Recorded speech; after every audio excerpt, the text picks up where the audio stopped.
Welcome back to Cartoon Universe.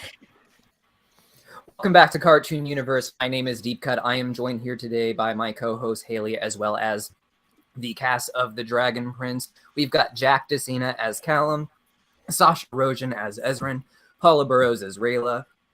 Sorry guys, my allergies are choking me up. Racquel Belmonte as Claudia, Jesse Inocalla as Soren, Jason Simpson as Viren, Nicole Oliver as Zubeia, the Dragon Queen, Luke Roderique as King Harrow and Karim, and Ben Callins as Terry. These voice actors are signing beautiful printed artwork all weekend long, and you can get a cool picture of your favorite characters signed by their voice actor using the Streamily link popping up right here to get yours. Excuse me. As always, we got a lot of fun questions, and we're going to try to take some from you and the chat. Excuse me. But first, I thought we'd give everyone a chance to introduce themselves and talk about their history as a voice actor leading up to The Dragon Prince, where else we might know you from, both old shows and new. Why don't we start with Jack DeSena as Callum? Sure. I got started. I was a kid actor. I was doing, some like local radio commercials and stuff was like my first forays into voice acting. And then I did Avatar: The Last Airbender, end of high school into college, and kind of was more full-time voice acting from there. And now I'm doing this, and I'm doing Lego Monkey Kid. Check that out on Amazon. Those are my two things right now. And now over to Sasha. Hi, I'm Sasha Rojen, and I'm still a kid voice actor, and I do I do on-camera voice. I'm an on-camera acting as well, and some people know me a lot from The Flash and like my couple little scenes. I've also done something with Jill Scott. It's a movie, but I think it's just out in the U.S. And currently, I'm not working on anything, but I might be. So we'll see. Now over to Paula.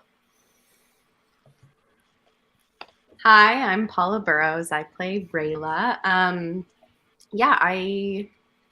went to theater school. That's how I got my start as an actor, I guess, and did that. Got an agent after theater school.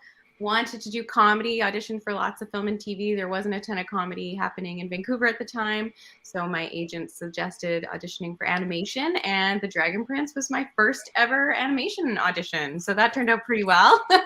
And I actually got a coaching from Jason Simpson up there before the table read, which I humiliated myself at by nervously spilling water all over everyone. So, yeah. I'll never forget it. Yeah. I will never forget it. And now over to Racquel. Oh, hello. I'm Racquel. I play Claudia. I started voice acting when I was a child. So yesterday. No, I was 14. What do you know me from? I don't know. Commercials, maybe. You listen to commercials. I did some Lego shows. I did My Little Pony movie, and Dragon Prince, and a bunch of stuff that's going to come out hopefully soon. And now over to Jesse. Hey everybody, my name's Jesse Inocalla. I play Soren on The Dragon Prince. I graduated acting school with grand ambitions to be in action movies, but I was a stocky 5'3" Filipino kid and no one knew what to do with me. So I got into voice acting and I love it. You might also know me. I voiced Spider-Ham on a bunch of Marvel stuff. I have a video game out right now, Dyschronia, which is a VR murder mystery where you play as sad anime me and solve mysteries. And yeah, I don't know. I talk New Tales from the Borderlands just dropped. I'm in that. And I don't know. Follow me on my socials. I usually talk about stuff there once I can talk about it. And now over to Jason. I started a couple decades ago. Got into animation and video games, film and television. People will know me from. Most people know me from League of Legends as Rengar, and then I've got almost 4 dozen video games that people can play. And what do we got coming out? Dragon Quest is coming out. So I can't say a whole lot more about that, but I am in that. Really looking forward to that. And then that's me. Go to the IMDb, I guess.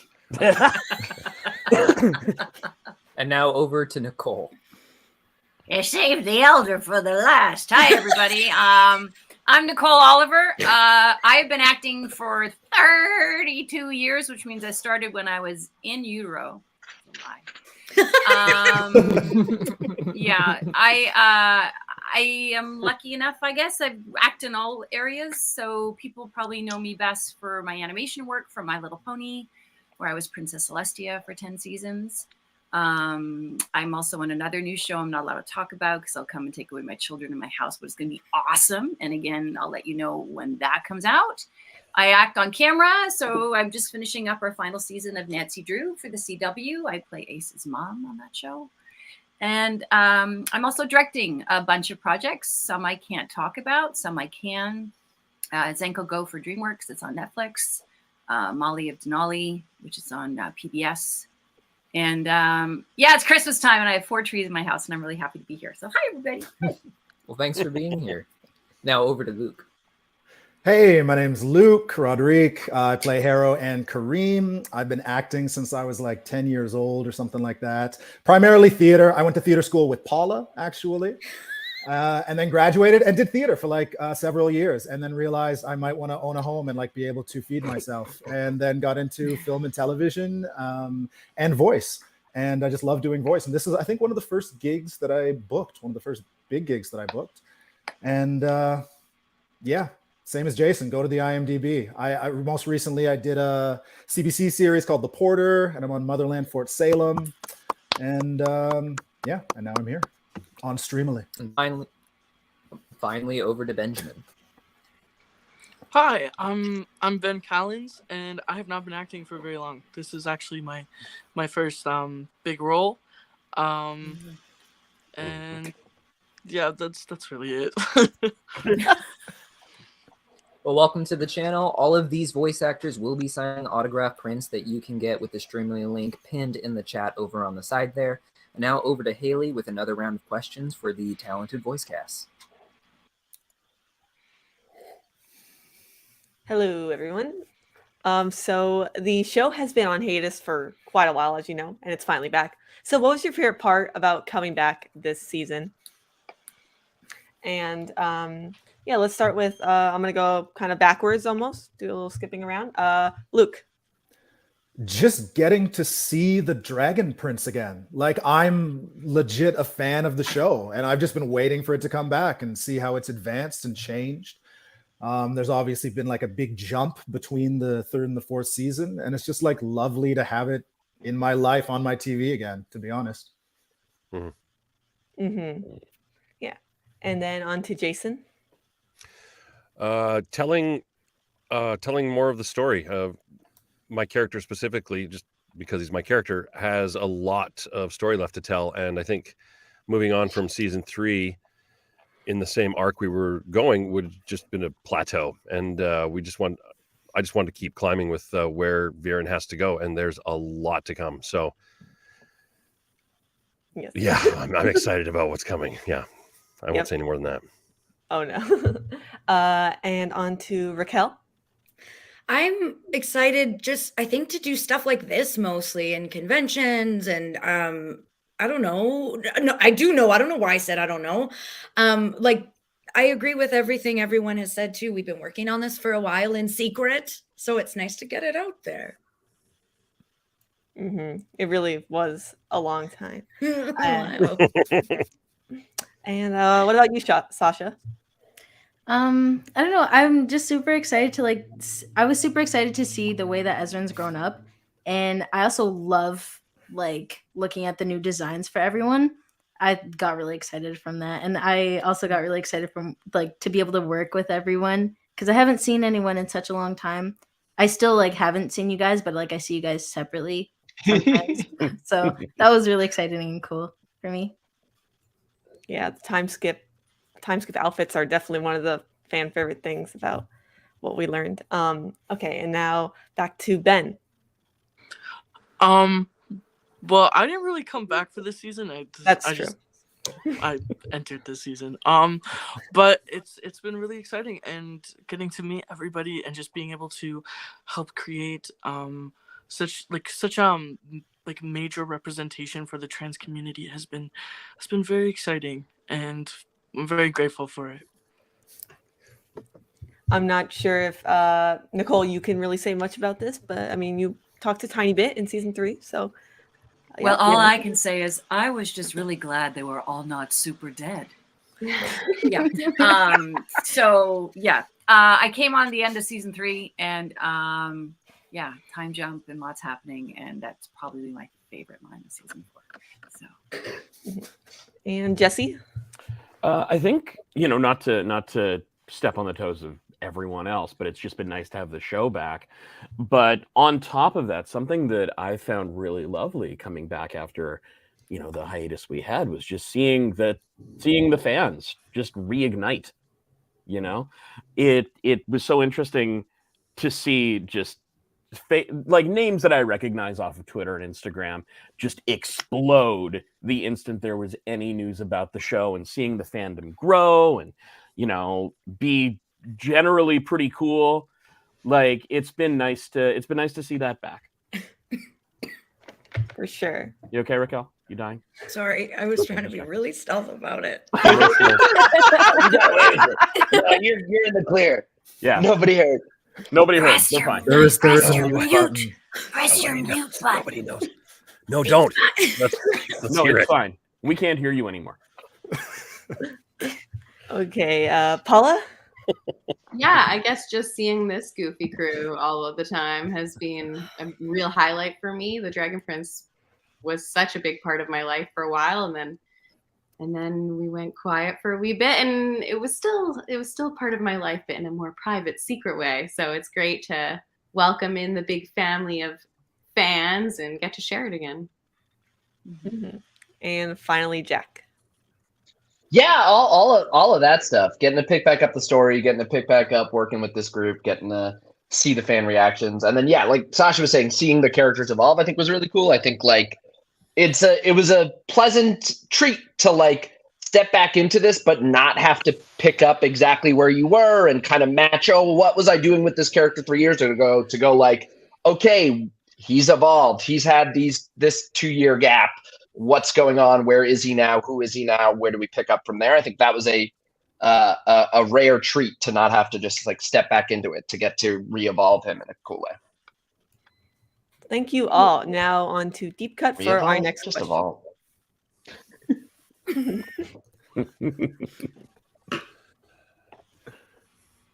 Oh. So now that we've talked about everything going into season 4 and the audience itself is now at the end of season 4, we want to know, what were your thoughts on the somewhat of the cliffhanger that we were left on there? I was thinking we could start with Jack DeSena as Callum. Give me it one more time. Sorry. I just so had now that comment we've about my discussed your mic. I thoughts was coming checking if into I was on the season- wrong mic. No worries. Now that we've talked about your thoughts going into season 4, we want to know what your thoughts are what were your thoughts at the end of season 4 and getting to the end of that story and where your characters were left off. Ooh. I'm going to be 100% honest. I haven't watched the end of 4 yet, and I have the scripts of 5 in my head as well, and I truly have no idea what the end of season 4 is. They all blur. I'm terrified to say anything out loud right now for fear of spoiling season 5 stuff. I pass. That's You know fair. what? Maybe we could... Honesty. Yeah, and if that's an answer others have too, that's fair. But maybe over to Sasha. I have a 2-year-old. It's hard to sit down and watch a whole season of television. It takes me months. Also, What do you think, Deep Cut? That's Nicole's answer. I stole that from you. I'm sorry. Nice job. No, that's that's great. so fun. Sasha, go. Sorry. I'm still gonna be honest. I watched it, but I was doing my hair while I was watching it, so Unbelievable. Oh my no. God. Like if you come back to Wait, it, has anyone a little watched it? bit- I've watched I watched it, but We're I talking about watched Better it Call to Saul, jog right? my Is memory. that what's going on? I don't remember how it ends, and I've seen it like twice. I watch it right. I'm watching it right now. I'm watching it right now. And then I was like, to come back to it, then I could totally talk on it. Can someone text me and tell me how it ended so I know how to answer when it's Okay, my so turn? the very ending, we see the dark mages come out, and spoilers, and Viren has now got the staff, and he does the whole dark magic thing, and he's got that evil grin, and everyone goes, wait a second, but I thought he was changing, and now it's this, and then black. So Okay. there's some great stuff Okay, coming. I know what to say now. I know what to say now. Thank you. All right. The stuff was so Mostly, random. I just have questions now because I'm confused. Like, Actually, none of us are in this show. We're No, I thought I was here to talk about Borderlands. I'm just like wondering, like, is vegan? Whoa, is vegan? Is Viren actually gonna like turn back into like a huge evil dude? That's a like, great what is question. actually gonna happen? Because I was just super confused, and now I really want to see what is gonna happen next. Yeah. I don't know. On that's that like note, all I Jason, can did say. you have thoughts on where the season ended?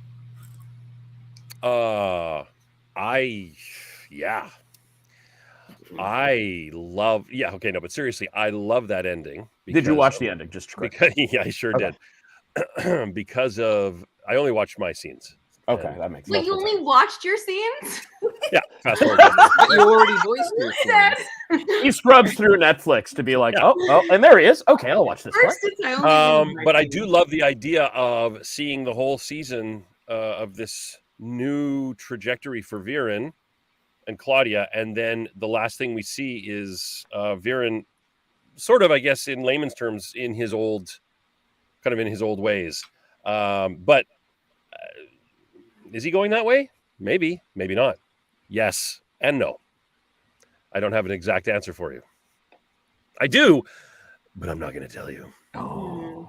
Whoa. So I love it. I addition love to- Cliffhanger. Sorry, deep cut. In addition, Deep sorry. cut.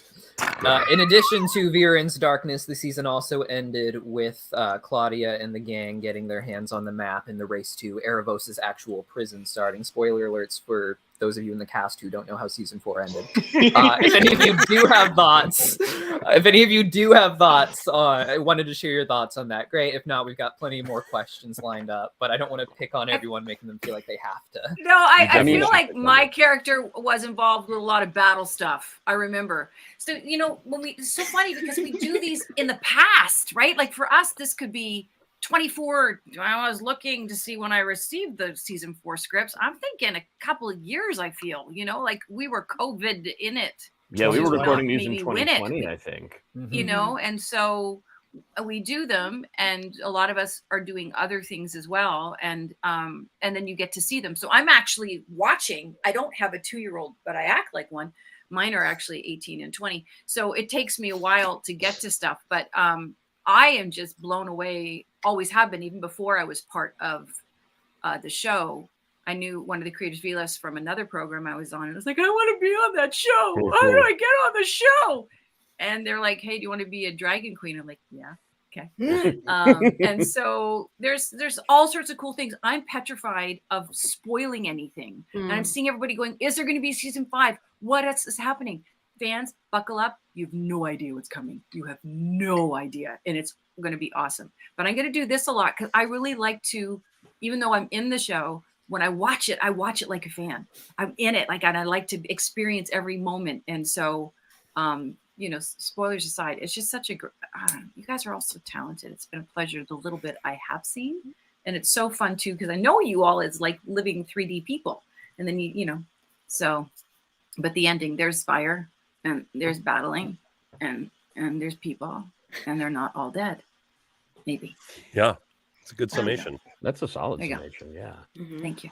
I mean, I have some thoughts about like the cliffhangers as well. I mean, from the Rayla point of view, like how great was Callum crying when he thought Rayla died? I was like, yes, pain.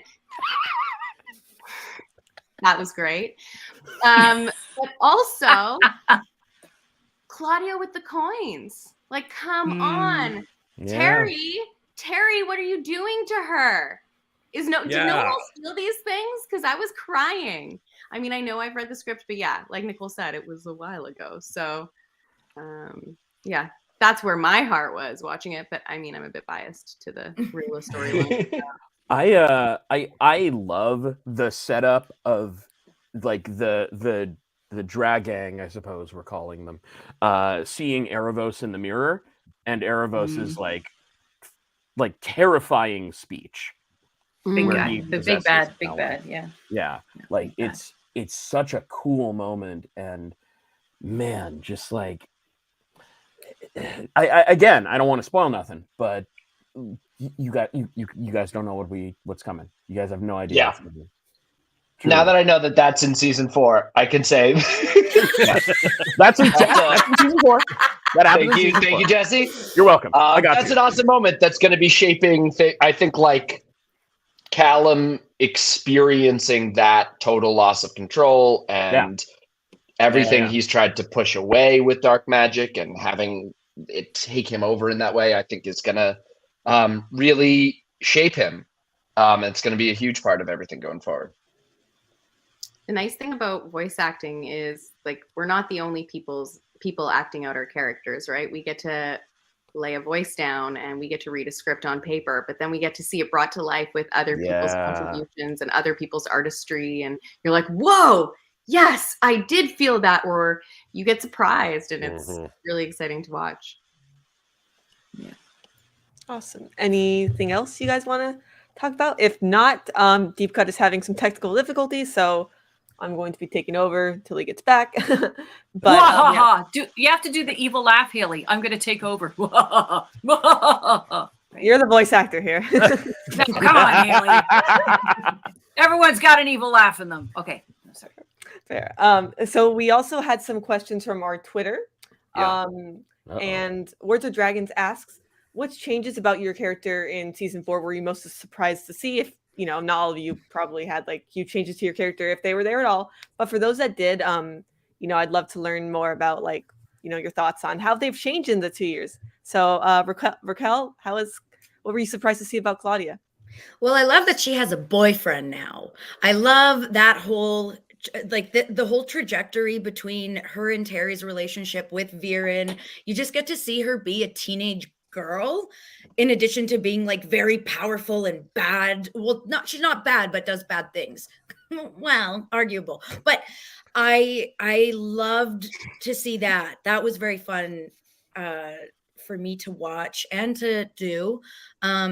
Sorry, what was remind me of the question? I've got real bad memory. There we go. We have questions. We got yeah. Okay. No, I answered it. We're good. Yeah, you're good. Yeah.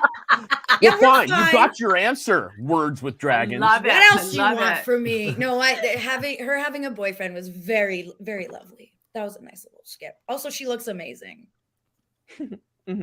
All the characters got way hotter. Way hotter. Yeah, everyone's hot. Everyone's oh my god. Yeah. Like too hot. No, not too hot. Just speaking of which, Jesse. Oh, dude, God, yeah. And Soren got such a glow up, man. The hair, the beard, little beard, real. Damn. Oh, man, he's been doing squats this entire time, and I've just been sitting here. But to speak more seriously about it briefly, I really like that Soren, after the events of season 3, has found a place with like a found family, and that I think is really, really lovely because, his family was his whole life, and he's been not only like accepted into the family that is Callins, but he's valued. He's a valued member of the Crown Guard. I think he's head of the Crown Guard now, and that's really cool to see. And also, he's really hot. Oh. Agreed. I just wanted to, can I just shout out something? I'm just watching this chat. We've got people from Portugal. We've got people from Venezuela and everywhere else. So let us know where you are in the chat and just wave it. Wow. Thank you for coming to hear us babble. Wow. I just wanted to acknowledge that. That's amazing. Sorry, Haley. Thank you, Nicole, for watching the chat when I'm not. Okay, let's go with Sasha next. Denmark. I feel like Ezran hasn't like changed too much. Well, like besides like appearance, like he now has a ponytail. He's bigger. I'm assuming that he's taller now. I don't really like know exactly, but he looks taller. And he's like accepted being the crown. Like he's accepted being king, and he knows his duties. He knows he's responsible for every past mistake, and he really understands like how to be king. And it was so fast that he learned all of this. So I'm like really proud of like who he's become. Yeah, I don't really know what more to say. Great. No, that's great. Thank you. Perfect. And on to Jason. Yes, there was I surprised? That was the question? Was there anything about Viren, how he was different in this new season? I mean, that surprised you? It's yeah, I mean his, like I said earlier, what he went through completely changed him. There are certain things that he still sticks with, and there's certain things that we're going to move through the next seasons with that I won't bring up now, but fundamentally a great deal of who he is has changed, including his physical makeup, because he was just a blob of jelly at the bottom of that mountain, and then Claudia put him back together, and he's changed quite a bit, and that's right there in the story, of course, but it goes so much deeper than that, and the writing is absolutely beautiful, and it just continues into the new season. But I love that with that, there are certain things that are still the same. So when Terry is introduced, we see old Viren, old snooty Viren with his nose up, looking down at Terry and not answering him. I love that. We got to cling on to, the old Viren, the one who doesn't have tolerance for certain things, meeting new people and elves and stuff. So that was quite nice. But then the flip of the coin is this guy who's super sad and regretful and confused. And that was quite lovely to see. I'm so glad we were able to explore it. Why is weak Viren so hot? Yeah, he's because he's so vulnerable, right? Yeah, Right? fix him. He is All fixable. of a sudden, I was like, "Whoa, I'm confused." I'm confused. Yeah. And with that, yeah. Oh, good. We're good. With that, Paula, anything to say about Rayla? Okay, I'm gonna keep it shallow. When did Opelli get so hot? Because I don't remember her being so pretty in the first 3 seasons. She's always been hot. Everyone she got looks the hotter. exact same, but I don't know. She's in really pretty. control. And Empowered, also, sexy. Rayla has a bun now. Now that I've cut off all my hair and I can't make a bun to match her, I'm heartbroken because I can't. No, I guess all jokes aside, I think the patience that Rayla has developed is a new quality for her, and maybe that feeds back to her time alone or with just Stella. But yeah, I think that's a new trait in her that I didn't see in previous seasons, and really just I think realized in this conversation. Yeah, so nice to see if she's able to maintain that going forward. Oh, definitely, yeah. And Jack? Yeah, I mean, at the beginning of season 4, Callum's really thrown himself into his work as High Mage. We see there's kind of a confidence in stepping into this position, having to take this all on, and he's growing in that regard, getting more confident in his magic, really getting to let his huge curiosity run wild and really get to explore all this stuff. But some of that comes with I think he's trying to shut himself down emotionally a little bit to protect himself from everything that went on with Rayla, and obviously throughout season 4 and then going forward. He's got to deal with that. There's a lot there. Mm-hmm. Yeah. And then for the rest of you, sorry, did you want to continue, Jack? No, I just felt obliged in the spirit of this chat so far to mention that he's also hotter. Okay. Yep. True. For the rest of you guys either were, either your character died before season 3, or they're new. So if anyone else wants to, or Nicole had one line or something. So if there's anything else, if you guys want to say about your characters in season 4. Yeah, I was surprised that Harrow. But Haley, was it was dead. quite a line. But anyway, yeah. He's still dead? Oh. I was surprised about that because I thought he'd be back. He'd be living Right? his best bird life, or he'd be just chilling out, having adventures around the world with bait, a la Tintin or something like that. You're stoking the fires there, pal. Hey, I got to. His best. Luke's bird writing a like. spin-off show. Yeah. The Adventures of Harrow. Harrow the bird years. What if Harrow is just like sitting there going like, I wonder where Viren is. I wonder what he's thinking. I've been hiding behind this wardrobe for so long. Yeah. This game of hide and seek has gone on. Is anyone out there? Oh my god. Well, The Harrow voice, it's great. yeah. Okay, if there's nothing else, yeah, Deep Cut, I think he's back and he can do the next question for us. Can I say one thing? You I'm gonna say can one thing. absolutely go ahead. I'm just looking at the chat here. I think it's Amy Doshi. The flip of the coin was not intended, but as soon as I said it, I realized it, and it was very clever of me. Carry on, Deep Cut. Awesome. Thank you so much.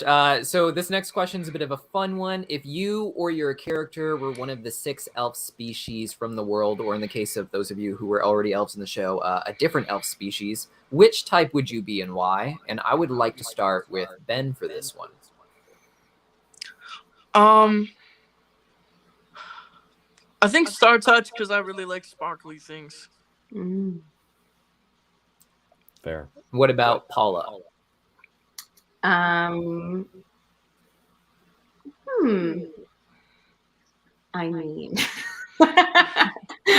okay, let's think about if Berto was an elf. I think he'd be a Skywing elf. So He'd be a keep it what? simple. Sorry, what kind of elf? Skywing. Oh, sorry. Okay, I didn't hear. Yes, thank you. And Makes over sense to for Luke. birds, yeah. And Who over did you to pick? Luke. Oh, Luke. Oh, me. Well, I was a Sunfire elf and I'd stay a Sunfire elf. Because they're badass, they're proud people, and like, yo, I've never seen black elves in a universe before, ever, outside of like the movie Elf with Will Ferrell, right? So like, it's huge. Like seriously, like I've loved fantasy shows and elves my entire life, and to finally have a whole race of proud black elves, like, I'd stay Sunfire elf for sure. There you go. Why switch it up? Over to Jesse. I think if it were Soren, I don't want to talk about Marcos because he has 2 lines. I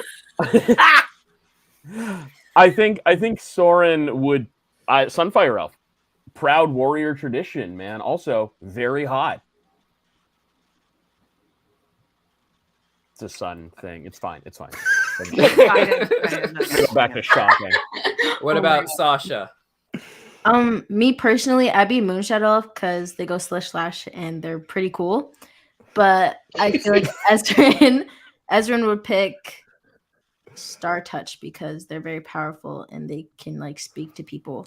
And I don't know, I feel like he'd be able to reach people through being a Star Touch elf. So if he had the choice, he'd be a Star Touch. That's a good one. But if he was Number an 2. Earthblood elf, then he could like deal with plants and animals. And you know what? Yeah, and he speaks to animals. So okay, yeah, okay. So he'd either be Star Touch or Earthblood.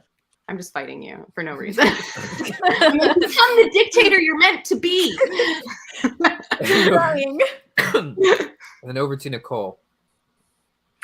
I would like to have access to all the power that all the elves possess at the same time. Ooh. She got dibs on that one.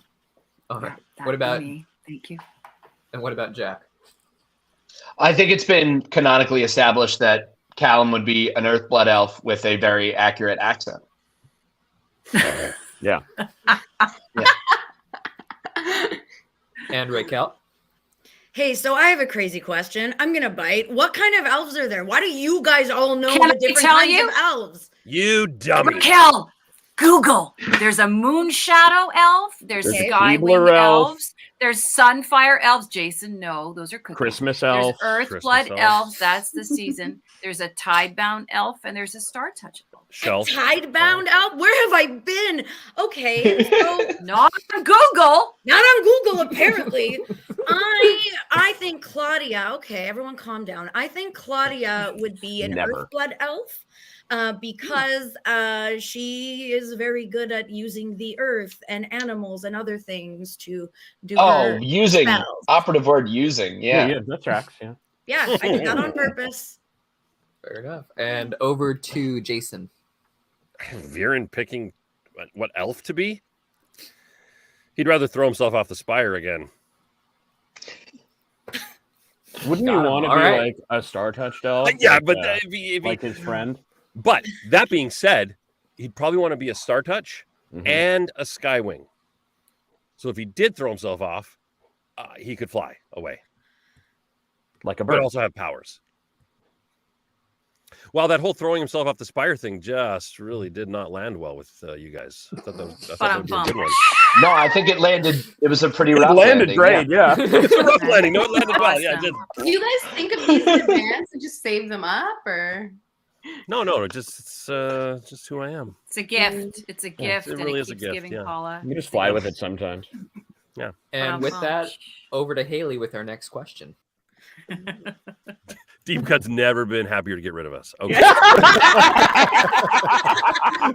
Counting down the minutes. Oh my god. Okay, so Julia RM asked, how did you approach to voicing these characters, not just after the time skip in the show, but after, it was a while in real life. How did that go for this new season?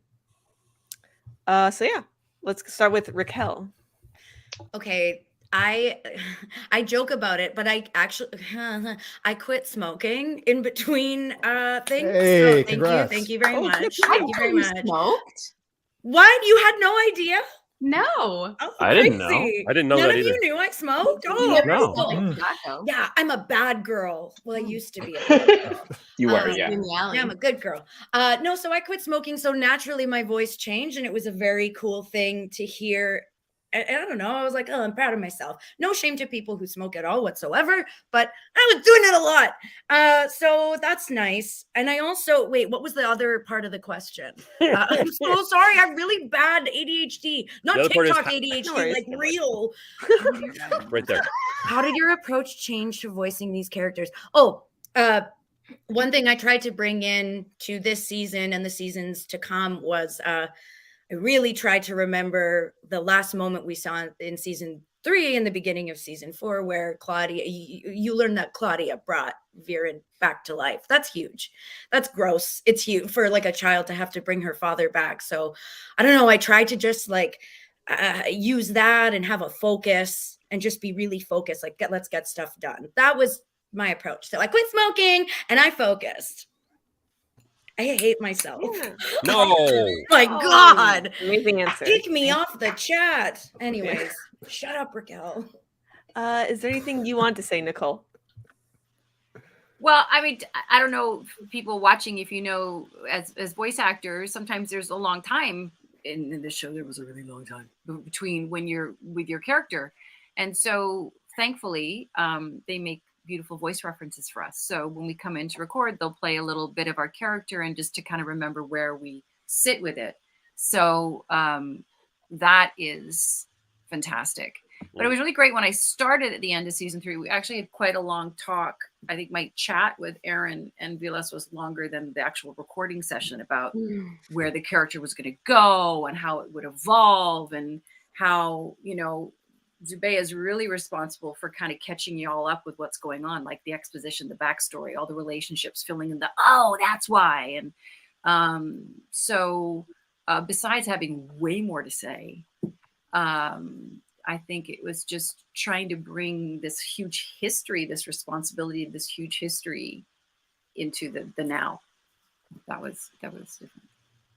That was super insightful. I don't think a lot of people know about all that behind the scenes stuff. So that was really cool. I'm specifically really interested to know what you have to say about this, Sasha. I actually had to rewatch season 3 right before I went into the recording because I didn't know how to beat Ezran anymore. And I was just confused on what to do because I lost myself during 2020 because I don't know, everything was shut down and I just didn't have anything to do. So then becoming Ezran again was my new project. And I had to work on myself in order to become him. And I feel like throughout filming the season, I definitely tried to find myself in finding Ezran. And I went a bit deeper with him, in the voice while I tried to. And my voice also got deeper since I filmed it when I was smaller. And yeah, I don't know. I tried to be more manly, I guess. Tried to show a little boy that's actually growing and having problems, because me and Ezran both have problems. So whenever I would voice him, it's like I'm putting my own problems into him. So it's just like all natural. That's what I feel in the moment. Sasha, I have heard some, again, I haven't seen the whole season, so don't tell me what happens. But, you know, listening to your performance, I felt you sat in your power as the character, but now you're saying as a person. So that makes how it all comes together. Yeah, that's awesome. I love that. Thank you. Awesome. And on to Jason. It was really about the voice is pretty easy. It's just right there. It's just a little lower than my own, but there's an affectation to it that kind of got to jump into, which isn't difficult. It's there for me, but it was, of course, how is that motivated by the script? And that completely changed, of course. That was the lack of power that was taken from him, and the realization that he doesn't have it, that he's been going about things the wrong way, and there's a great loss and a regret. So that changed immensely. It was beleaguered and tired. There was a lot more breath involved in the voice, if we want to get technical, because everything was a struggle. There was a little bit of struggle in every word he was saying, because physically he was washed out, and it was tough for him, and just emotionally, just wanting to talk when you're emotional, it can be very, very difficult. So tapping into that was a lot of fun, but it was also recording season 4 was very emotional for me. It was very taxing, which I don't get a lot of that in work. And I love my work, but this show in particular just allowed me to really dig into that kind of emotional work. And it's so tiring, but so much fun and so rewarding. And I was also just a little guy trying to become a man as well. I'm sure you all were. Yeah. So for you, Luke, I guess we'll kind of go into a question we had for you later, but how did you adjust from voicing Harrow to voicing Karim? Yeah, it was a pretty huge adjustment. A completely different voice, a completely different character.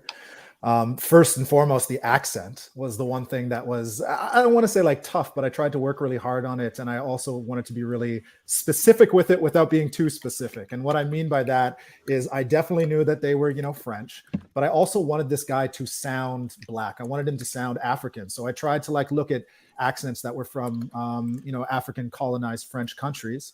And then I also had to make him close to myself. So I tried to add in some North Americanisms to him as well. And it was just a huge amount of fun. And to go from playing the paramour king who can do no wrong, except for that one mistake he made back in the day, to this guy who just really encapsulates all of the qualities of humanity that I don't really like in myself, ego and hubris and pride and unwaveringness. That's one of the things about Karim that is one of the most important things about him. But one of the things that I really don't like about him and don't like about myself is when I'm unwavering and I refuse to listen to people or see other sides of an argument. And it was just really, like Jason said, some of the stuff that they gave me to work with was beautifully written and really emotionally raw and real. And it's just such a blessing to be able to step in as a voice actor to a booth and be able to work with material like that and really hone our craft and mine from some real experiences. So I can't say too much. It sucks because one of my characters is dead, maybe, and one of my other characters is deposed, maybe, and it's I don't know how much I can say, but it was a huge adjustment and a lot of fun and really rewarding. Yeah, thank you for that one. Ben, is there anything you want to say about finding the voice for Terry? I got the audition and it said New Zealand / Australian kind of accent. So my first thought was to go watch H2O Just Have Water on Netflix, and it seemed to work quite well with the picking up the accent, because I'd never done an Australian, New Zealand kind of accent before. So being able to learn that by just watching a show. I also watched a lot of the Steve Irwin to pick it up. So yeah, it was a good time. Got to watch a lot of stuff. Mhm. Before I met you, I was actually wondering if you were actually from New Zealand. So Oh, honestly, I thought it was great. well, thank you. Mhm. Now back to the original question, which was about like, recording, after the time skip, and also it's been a while in real life. Yeah, what are your thoughts about that, Jack, with Callum? A like specific kind of technical thing I was focusing on was in season 3 we see that like dreamscape dark magic Callum, and or is that 2? Season 2. And when doing that stuff, I was really focused on like, okay, this is like the fully self-actualized Callum. He's really in control. He's sitting a little deeper. He's got better breath control. He's not as stuttery. There's this like full confidence, fully like powerful version of Callum. And in that case, it's because of dark magic and such. But that was sort of something I have then in subsequent seasons been thinking about as sort of that's the like fully actualized end goal version of Callum. And so we see these moments of him gaining confidence, gaining power, settling into himself, controlling his breath, which is like literally part of his magic. That's a big thing I focused on in season 4. Okay, we meet him. He's further along in that journey. He's more in command. He's more in control. And we're heading towards potentially finding the like positive version of that dark magic self-actualization was my approach.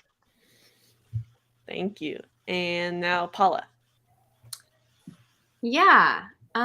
So I think it was kind of interesting for me because in the first few seasons, I was pretty nervous, and I would say like not maybe very confident in the room and like surrounded by all these amazing professionals. And I think that aligned quite nicely with Rayla's journey as well.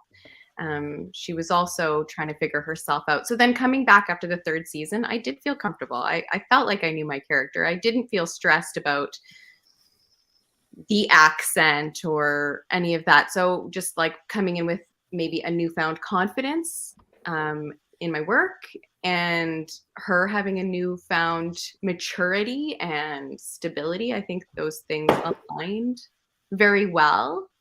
So that was fortunate, I would say. May I say something? Thanks. Paula, you were so good this season. Oh, you're so good all the time. But I watched it and I was like, oh my God, I think I texted you. I can't remember. Yeah. I was so happy and proud of you. It was very cool. I felt like a proud mom, even though I'm too hot and young to be a mother. But yeah. I'm very flattered. It's a nice message. Yeah, I'm obsessed. And finally on to Jesse. Yeah, so I think something, I mean, as everyone said, it was a time before we got back to recording. So it felt kind of like, putting on a nice old boot, stepping back into Soren. And something that technically was kind of playing in my head is that, seasons 1 through 3, Viren's there, and his relationship with Viren is not the best, you might say. And with seasons 4 and onward, something that I've tried to really work with is that Soren is around people who just take him for what he is, as opposed to him having to, front as he would have had to in front of Viren. And that's something that really played with the way that I was working with him. And, I went full Soren for 4, and I continue to, and that is that's a choice to not hold back from Soren being as Soren as he is. And yeah, it's been really lovely, man. It's nice to come back, and it's nice to get to play to the fullest extent that I know he can. Yes, I want as much Soren as Soren can be. Oh, don't you worry. Yeah. Cool. Awesome. Before we go back to Deep Cut, I just want to say thank you to everyone that's been commenting. We are taking note of some of your comments, and we'll be asking them quite soon. We also got a member, and we've also got some super chats, so we'll be shouting those out shortly. And now Super back to chats. What is a super chat? Super chat. Never mind. Never mind. It's It'll come. that. Sorry about that. Super chats are when people just like want to submit a question. They throw in sometimes like $5 or something, just so it's more nice. likely to get read through the masses. Oh. We take questions for free too. We have people sorting through them, but it's an extra way for people to shout out. A lot of the times they just Nice. say, you know, thanks to the cast, say hi. We're going to ask another question, but real quick, I wanted to remind everyone that these talented voice actors are signing autograph prints for the next few weeks, and they will also be doing their own dedicated live streams. Nicole Oliver is doing one today at 3 p.m. Pacific Standard Time, very shortly after this. So go buy a print so you can get it signed. Our next Or a question, voice recording, or just come say hi. Our next question that we have is from Phalites. They ask, what is something you admire about your character, and what flaws of your character stick out to you the most? Why don't we start with, I really want to know Sasha's answer. I admire Ezran's kindness, gentleness, and bravery. And some flaws are how easily he trusts people, or how easily he trusts in himself to be brave, I guess. Because in season 4, like nearing the end, we like when they're in Rex Igneous's lair, he trusts in himself and he's like, oh, I can totally just talk to him and everything will be fine. But no, he like misread the situation. He misreads situations a lot, but I feel like everyone does it. Like I do that all the time. And he's still just a kid, but he feels like he can change people, but some people cannot be changed. So I don't know. It's not a flaw. Well, I guess it is, but I guess it's just like the whole aspect of his trust. And now over to Rayquel. I'll start with flaw. I think Claudia's biggest flaw is that she can't really see past all these things her father has instilled into her brain about elves and power and wanting to, you know, free Erebos, et cetera, et cetera. But I think, yeah, wait, what was the first part? Her biggest strength? What do you admire most about your character? Yes, amazing. What I admire most about Claudia is that she is very smart. She knows what to do, how to do it, when it needs to be. Like, she's just on top of it. She's very determined to get, you know, things done for the people she loves. And I think that's cool. Now over to Luke. Yeah. You know, going into playing this character and like seeing what happened, I was like, oh my God, the fandom is going to hate this guy, because there's not a lot to like on the surface. Like, he's got a huge ego. He's prideful. He, you know, he tries to kill his sister. But, welcome to the club. Yeah. Hey, I mean, but I think there are some things that I admire about him as well. I mean, I think he's honest. Even if his intentions are not the greatest, he's honest. He goes for what he wants, and he's a good orator.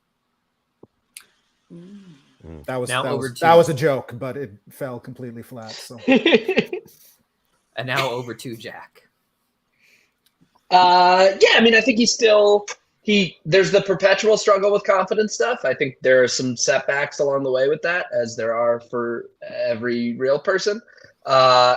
But my favorite quality of his, the thing I admire most, is the curiosity. I adore it. It's a thing I just admire a lot in people, and I think Callum is so endlessly curious and wants to learn everything he can and share knowledge, and I love that.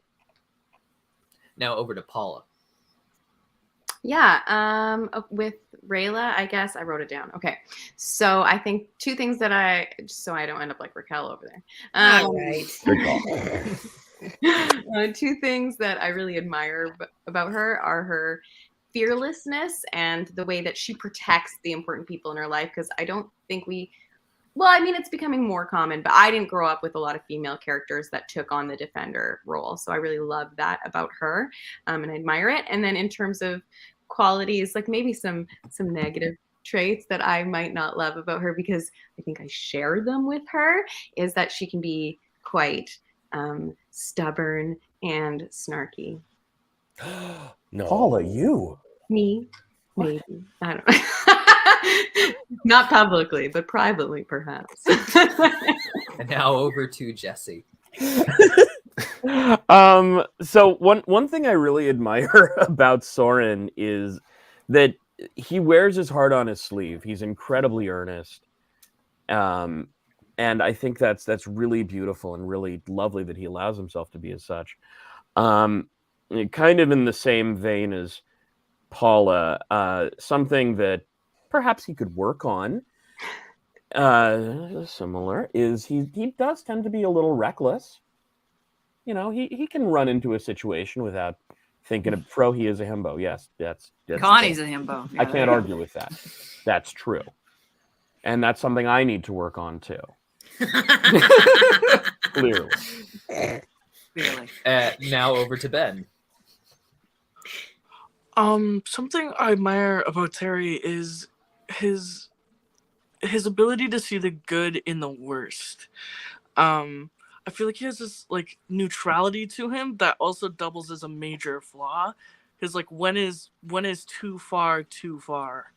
So I find that really interesting that one of his greatest strengths is also one of his greatest flaws. And now over to Jason. I love that, by the way, about Terry. I think that's such a strong feature for that character, and you play that so well. Well, thank you. Yeah. Viren has many flaws, of course. Just go on to Discord, Reddit, wherever, and they're all pointed out.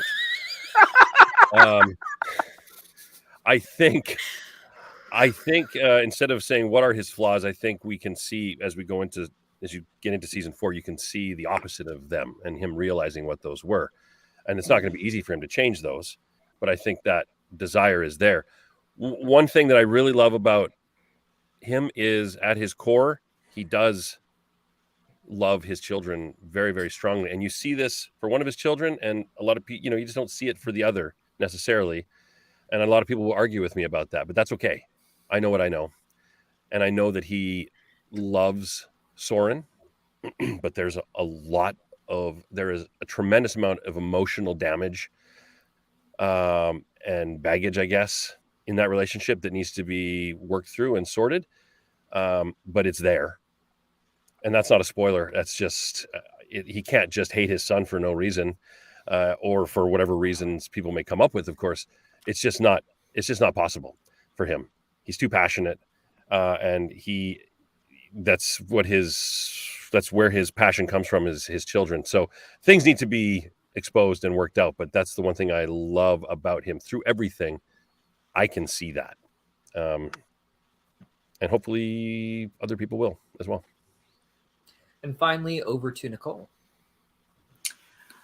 I actually wrote some stuff down too, Paula. Before I see in the chat, you guys are all asking, how do we find out where we're going to stream? If you go to streamly.com/dragonprince, you'll find all our pages. And on our pages, you'll see the days that we're going to sign and on where we're going to do it. So that's a great resource for all you who are interested in seeing us as a group or individually.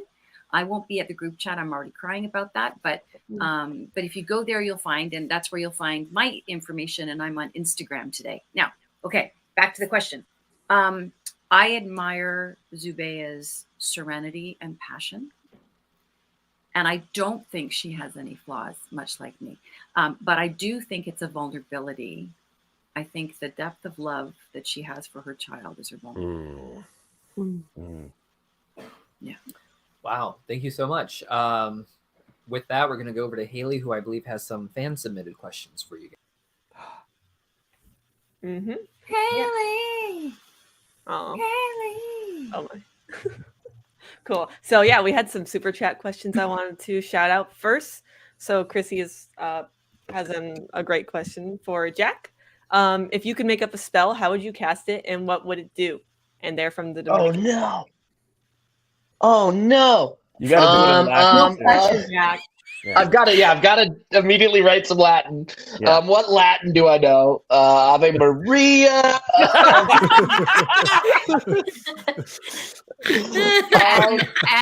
Anno Dominus. Yeah. E pluribus unum. Spaghetti. Vice versa. We've got flight. I would say, maybe some cool underwater stuff. Underwater stuff is cool. Maybe a food spell. Can I do a food, like a summon, like a bountiful food spell? Yeah, like Burgerus Apirum or something. Cornucopias? Yeah, Burgerus Apirum. Let's go with Cornucopium. Burgers Vinny Vidi Vici. Yeah, there we go. Underwater burger spell. Yeah. Underwater burger spell. Keep the bread from getting soggy. Have a nice air bubble around it. Sounds delicious. Perfect. And hi to you in the Dominican Republic. Yeah. Yeah, so cool. Okay, so these next few ones are whoever wants to answer these, because we don't have too much time to go over for everyone again. But if you had to switch personalities with a different character, who would it be? So whoever wants to shout out, they got an idea. Wait, if our character had to, or if we had to as people? I think if your character. Yeah, it's a good question. Clarify, dark-sided otter. Right? Right. I just want to be Jason Simpson. I'm going to leave it right there. Yeah. Wow. There you go. Yeah. That makes me want to be a better person. It had to happen, so do it. If Nicole Oliver wants to be me, I need to step up my game. Dude, you're my birthday twin. So I have you're my birthday twin. Yeah, birthday twinsies. Well, we can try again later. I'd say Callum has the capacity to really overthink things sometimes. So, give him 5% Soren. Just give him a little taste of Soren. I could have 5% of you. You could have 5% of me. And I think that would really balance about nicely. Yeah. We're like residuals on that. I love how Haley was like just ready to quit. Well, we'll do this later. I love Corvus. I would love to be more like Corvus. Oh, I love Corvus. Damn. If I could switch characteristics, because yeah, that's a good way to look at this. Like, if you could have a personality of a character. More Corvus. More Corvus in general. Yeah. Yeah. It's like more cowbell, but better. Yeah. Yeah. Like a sexier cowbell. I put my pants on one leg at a time, like every other person, but I need more Corvus. I tried to play on that. Sorry, I totally ruined it, Nicole. That's all right. It's okay. Good work. I now have Loverboy in my head, but anyway. So this is another open-ended question, I guess. I'm not sure. This might have been for like if the writers were here, but I guess I would. Yeah, I definitely would. What is beyond Zadia? I'll do it. I would consider it. Yeah, I'll think about it. Not me. Too scary.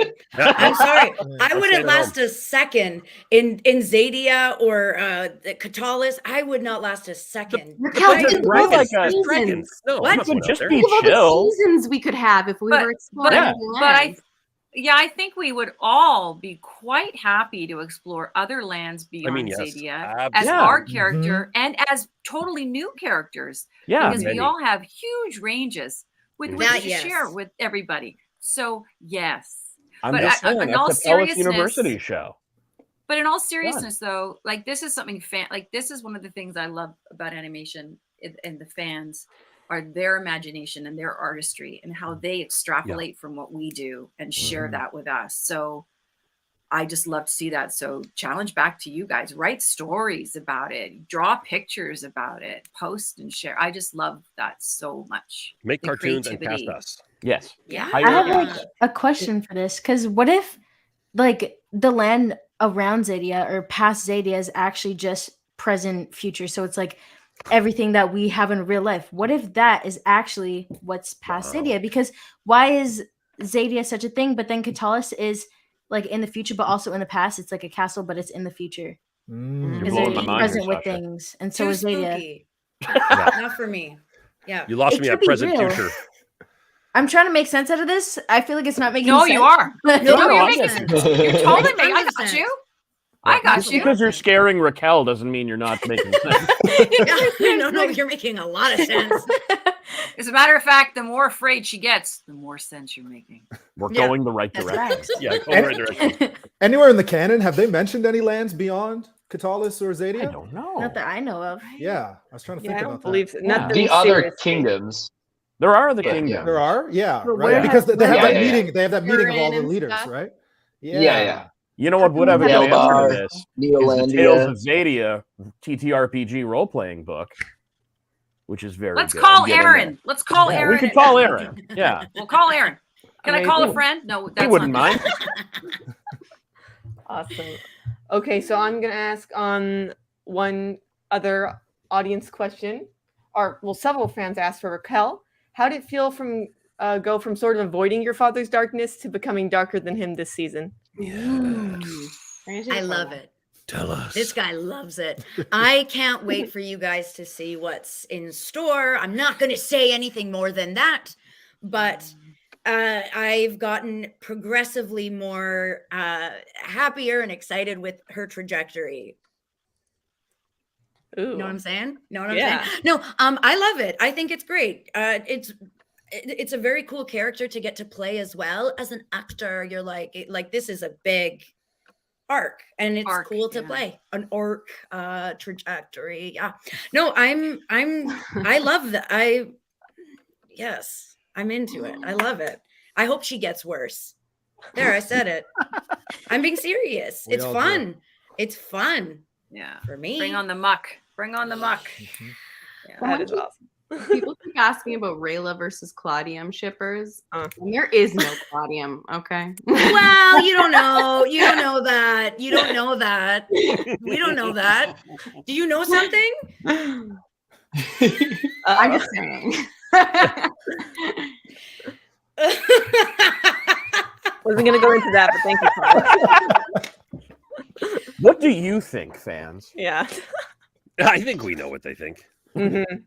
Oh. Well, yeah, back to Deep Cut with another question for all of you guys. Deep cut. Deep cut. Hello. Deep cut. Thanks for having me. Hey, welcome back to the Deep Cut Show. Okay. Okay. So, what has been your favorite scene to record so far? I think I want to start with Jason. That we've seen. And it's got to be from season 4. I mean, I guess you Okay. could allude to beyond Earlier. that, but Oh, from season 4. well, I mean, like you shouldn't spoil anything beyond season 4, is what I But mean season to 4 say. or earlier is fine. Yeah, There's earlier's more fine. seasons? What? There's more seasons? Oh man. Well, I mean, Viren has a really nice moment in, I don't know what episode it was, 4-2, where he talks about what he wants to do with the rest of his life in the limited time he has. That was really grounding. It was really kind of shocking. It was because there's a guy who's talking about the rest of his life, which is very, very short in his perception. 30 days. So that was a lot of fun because it's not just hey, I think I'm going to go on a vacation. It's I have 30 days of life left. What can I do to make my life and other people around me's life better? So that was nice. I really enjoyed that. And now over to Nicole. Question one more time in your voice. One more time. What was your favorite scene to record? Season 4. I got a lot of chunky stuff to say. You don't like the chunk? I do. Oh God, when it's all about me, Luke. Yeah, Come on now. I know. Yeah. I think probably as an actor, what's really challenging is how do you tell stuff that's happened in the past and make it feel palpable and present to propel the future. So as an actor, that's challenging. Nicole, you are an amazing storyteller, though. Thank you. Yeah. There's some stuff coming up though that I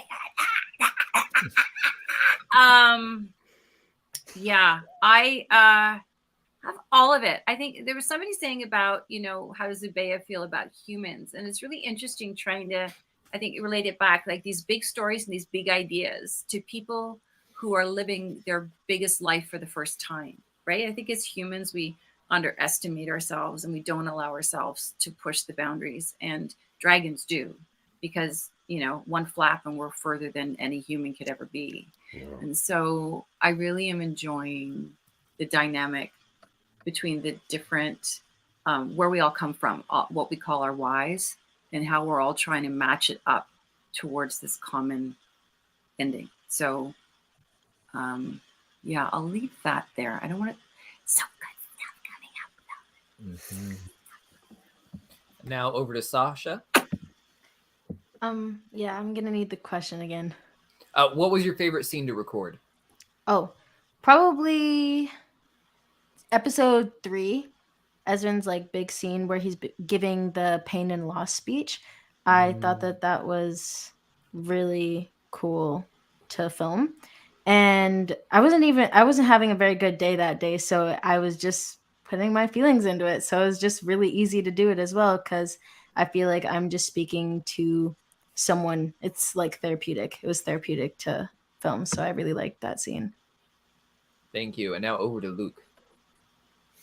Oh man, just hearing everyone talk about these like big beautiful scenes that they get to read, right? These big beautiful speeches. Like, how often in animated shows do you get that, where you have these like beautiful rewritten monologues?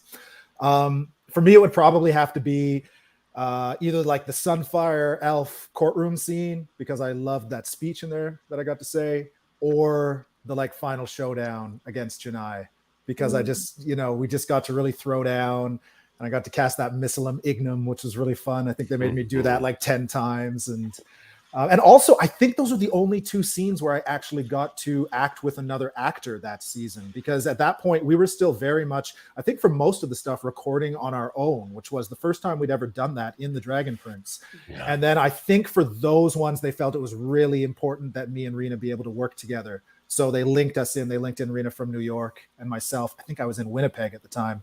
And we actually got to work together on those. So that was just incredible. I mean, that's what you want as an actor, right? Someone else that you can actually be speaking to. That's what it's all about. And now over to Rayquel. I miss recording with everybody, of course. And this season, I believe we were pretty much by ourselves, but then they started having, like, me and Ben got to record together a lot, which I was like, yes. And then Jason showed up when he showed up. No, but I'm trying. Here's the thing. I think this happens later. My favorite scene ever is going to happen. That's all I'm going to say. Ow, Nicole! Ow, Nicole!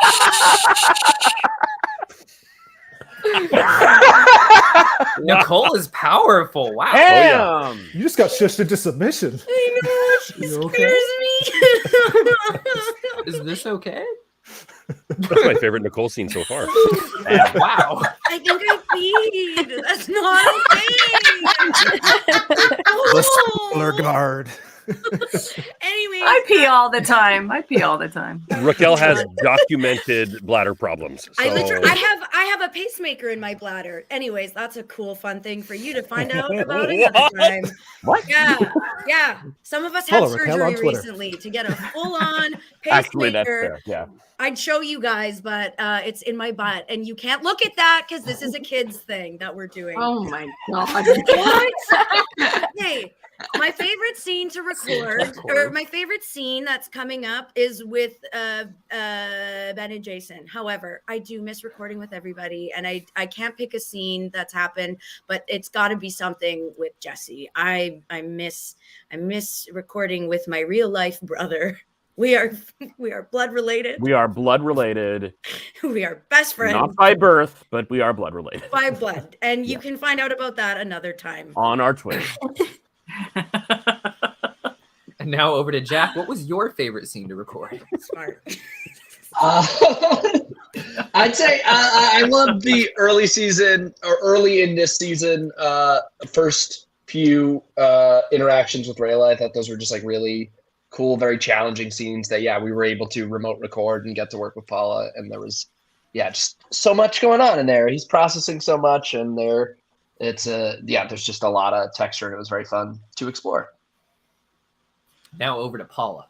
Yeah, I was gonna say the same thing. Always love recording with Jack. They're really great. They always let us have a go at it, usually once or twice, and then if we've gone completely in the wrong direction, they're like, okay, well, we were seeing this a little bit differently. So they let us play around, and we're always both like, yeah, well, let's go again. Do another one? Yeah, we'll do that again.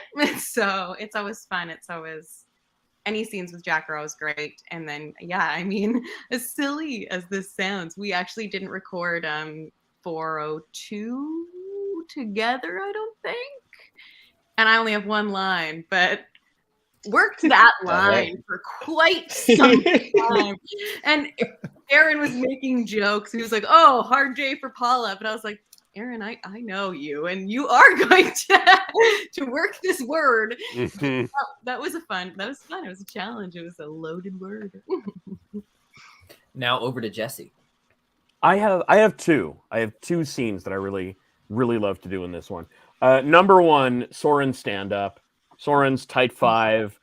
They let me have so much freedom with that, where I think all the jokes that made it in were the ones scripted, but they let me throw in a few of my own, which didn't make the cut for good reason. They weren't good. I'm not a stand-up guy. But neither is Soren, so it worked. And the other one I really loved, and I don't remember if we did it together, but there's a chance we did, our scene in 4, when, I think we did that together. It might have been like zoomed in, but man, that was really, really cool. It was just lovely to get to work with my real life sister again. Yeah. But different, also, but yeah, it's just different. It was a different vibe, but of course, I mean, it was really lovely to get to play with that aspect of Soren, and really just work with Rack. Stop just falling asleep up there. And finally, over to Ben. I think pretty much everything in 407, where Terry stands up to Viren and says, "Hey, I'm gonna feel what I feel when I need to feel it," and that if you don't like that sucks for you. But a lot nicer. And then also the coming out scene, where Terry comes out as trans to Viren. I thought, that whole, like, all of Terry's lines are so powerful in that episode, and I find that a lot of people, myself even, can relate to what he was saying. Thank you so much. And now we're going to go over to Haley with a few more user-submitted questions for all of you. I'm so sorry. I have to pee. I'll be right back. Okay. Now who's the piss girl? Right. Hey, Paula, mute. Mute, Paula. Paula, mute. She did. She's muted. She did. Okay, I'll skip over the question we had. She was actually the one I had to ask. Here. But we're just going to go through a few more, and if we have time, we'll get back to some more audience questions, but it's, time's almost up. So for Jason, so this is a kind of a question, the opposite of what I asked for Racquel, but, what are your thoughts on, going from leading your daughter into darkness to, having her be the one to lead you back there in season 4? Well, as a father of teenagers and a teenage daughter, my daughter just turned 18 a couple days ago. I have noticed over the years that very thing, where it's been just me teaching and guiding and making an awful lot of mistakes as a dad.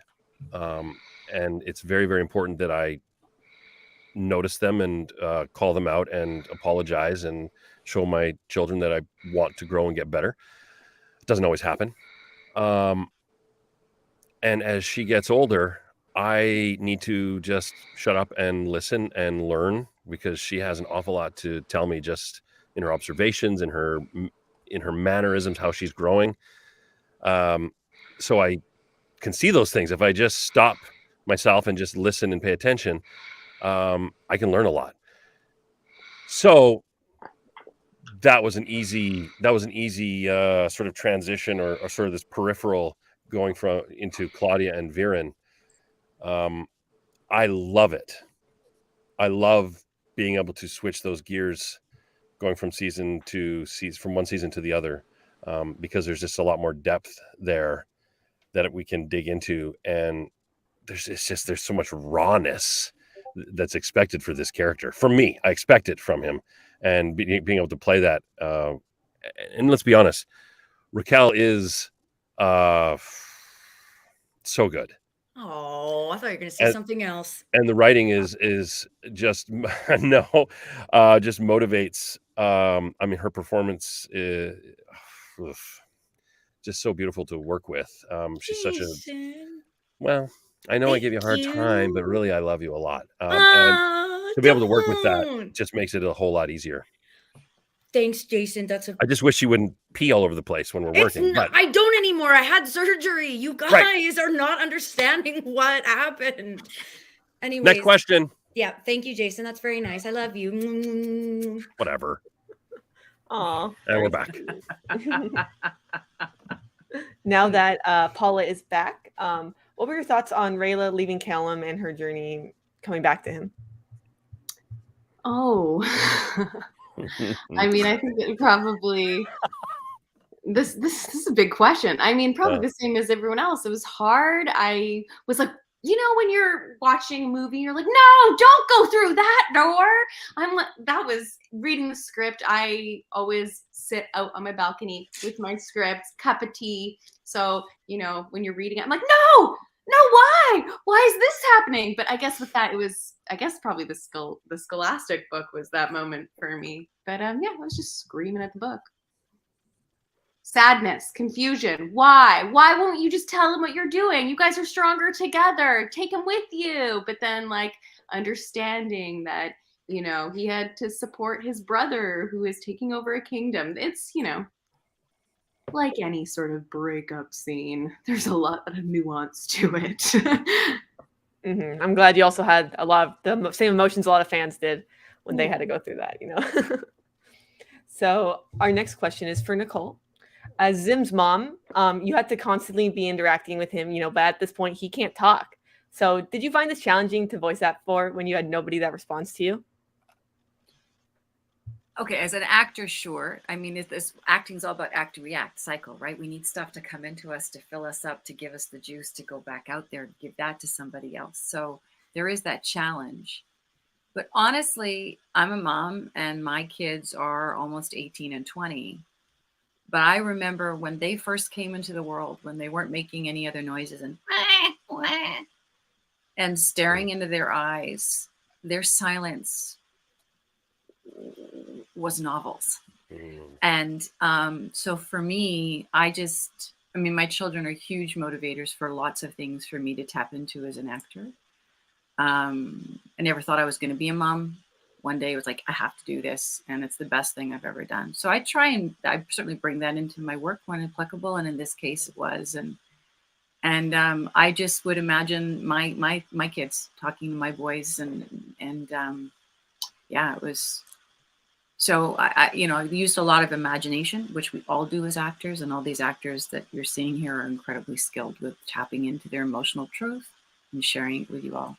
So that's just what I did. Mm-hmm. Oh, well said. Awesome answer. Yeah. This one is for Jesse. So this might have some stuff you already talked about, but you know, how did you approach Soren's mindset this season and shifting between, you know, interacting with different sets of characters, you know, some good, some bad.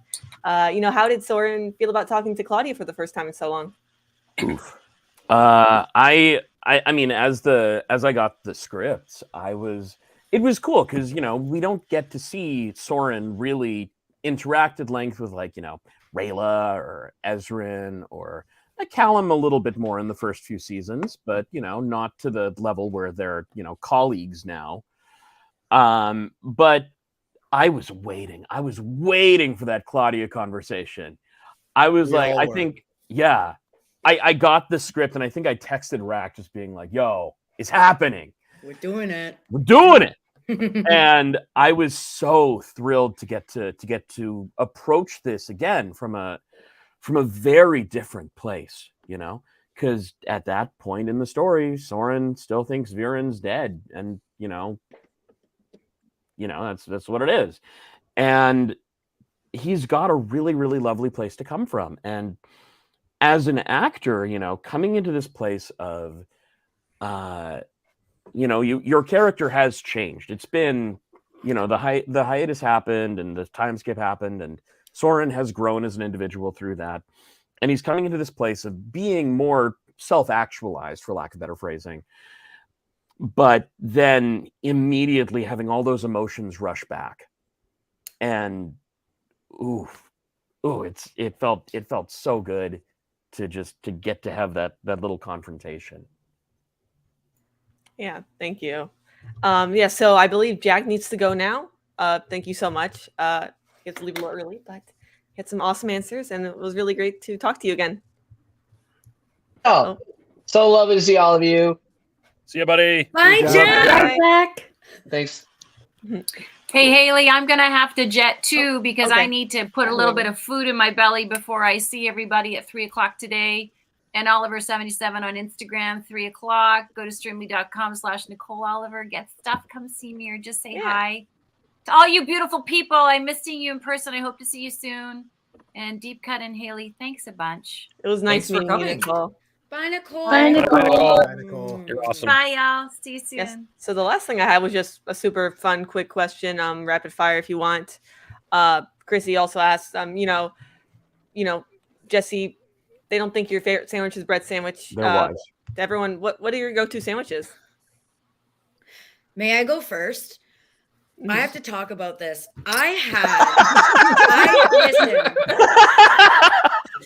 Last night, I had a meatball sub that was so good. So good. So my answer is meatball sub. But the one I had last night, my God. Thank you. Oh, the fire's back for this. Good. Sasha? Yo. Okay. The best sandwich to ever get, like if you ever go to a sandwich shop, let's just say a random sandwich shop, Done. pizza sub, either with no cheese or with cheese, because I can't handle cheese anymore or dairy. But pizza sub, and I get it with no cheese, and then lettuce, spinach, and chipotle sauce and cucumbers. It's the best thing. Best thing that you'll ever taste in your life. What about Luke? Type of sandwich, BLT, all the way. Sandwich yeah. in general, there's a place in North Van called La Galleria. I don't want to blow this place up now, but the sandwiches there are crazy good. And they have this rice chicken salad that is like out of this world. La Galleria, check it out. Sponsored section time from Sandwich Shops. Now over to Ben. I really love like honey ham like sandwiches with like lots of vegetables. That's pretty much it. Paula? Okay, so no one else can have this sandwich, but my best friend makes a breakfast sandwich that I've tried to recreate. It's impossible, but there's like an over easy egg, which over easy, what the hell? I don't even like over easy. She puts capers on it. She puts dill, some kind of cheese, and there's always some vegetable because she's like, because it's healthy. So I'm going to her house now in a week, and I'm like, oh, I wonder if I can get that sandwich while I'm there. And finally over to Jason. Okay. White bread, mayo, pickles, tomatoes, salt and pepper on the tomatoes, lettuce, 4 slices of American or processed cheese, and then a good 1/4-inch thick slice of bologna. Ooh. Oh, I was wondering what your meat choice was going to be. it's not everyone's choice, that's for sure. Mm-hmm. We actually had this conversation when I took your class before I was cast as Carrie. You said the Right. exact same thing. Wow. I ask all my students, cats or dogs, and what's the best sandwich? Wow. Now, not that I was asked, but my favorite sandwich is. Oh, I thought you went first. I'm sorry. Oh, no worries. No worries. There are Because- plural sandwiches. Well, okay. I'm a vegetarian, so my sandwich choices are a little more limited. But not to blow it up like Luke was doing, but Railtown Cafe here in Vancouver has a really dope vegetarian sandwich that is pesto, marinated red peppers, arugula, cheese. It's great. Really, really solid choice. Outside of that, my go-to would be like a falafel wrap. I think that's a really good choice. Always good, no matter where you go. But again, not to blow it up, but if you're ever in Vancouver, check out Chickpea up on Main Street. It is a vegetarian, vegan, Mediterranean joint, but they have a dope falafel wrap, and they also do like a spicy halloumi burger And I know burger sandwiches, who knows, but really, really good choices out there. Yeah, they're bomb. And I They're never even dope. go out to eat vegetarian, but like they're bomb. Yeah. Yeah. That sounds amazing. Wow. Yeah. Yeah. So I believe that was pretty much all we had, right, Deep Cut? Yep, those are the favorite sandwiches of these amazing voice actors. You can get them to sign autographed prints with your favorite characters on them using the Streamily link pinned in the chat. Go check them out, and also be sure to check out the page for updates on when their personal streams will be on their social media and on the Streamily page. And I'll see you guys next time. Thanks for coming. Thank you. Thank you. Thank you Bye, all guys. so much. This was so Thanks, much Haley fun. and Deep Cut. Love you guys.